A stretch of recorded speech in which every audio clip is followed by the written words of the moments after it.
દેવભૂમિ દ્વારકા જિલ્લામાં ચાલુ સિઝનમાં નોંધપાત્ર વરસાદ ન થવાને કારણે સમગ્ર પંથકમાં ચિંતાજનક માહોલ છવાઈ ગયો છે। સમયસર અને પૂરતો વરસાદ ન વરસવાને કારણે અન્નદાતા ગણાતા ખેડૂતો અને પોતાના પશુધન પર નિર્ભર માલધારી સમાજ મોટી મુશ્કેલીમાં મુકાઈ ગયો છે। ખાસ કરીને ઓખા મંડળ વિસ્તારમાં વરસાદની નહિવત સ્થિતિના કારણે માલધારીઓની હાલત સૌથી વધુ દયનીય બની છે। પશુઓ માટે પીવાના પાણી અને ખાણ ઘાસચારાની ગંભીર સમસ્યા ઊભી થઈ છે। હાલમાં જે પણ થોડો ઘાસચારો મળે છે તે વિશાળ પશુધન સામે ખૂબ જ ઓછો પડે છે।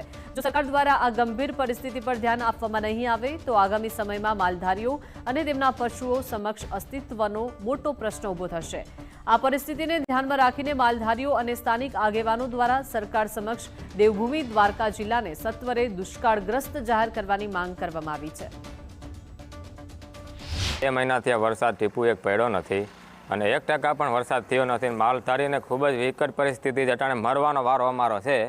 જો હજી સરકાર સહાય નહીં કરે, આ પેકેજ દીધું છે 3 ગાંઠડી દે છે એક જણાને, એ ઓછી પડે છે અમને।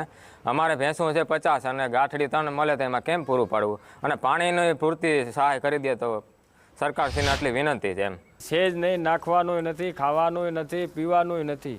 મદદ કરીએ છીએ ગમે અહીંયા જોઈ ત્યાં અહીંયા હળીઓ કાઢીએ છીએ, એટલી વિનંતી કરીએ છીએ સરકાર પાસે। ન્યાય આપો ગમે એ માલધારીને, એવું કરી દો, ટેકવું ગમે એ કરો સરકાર એમ।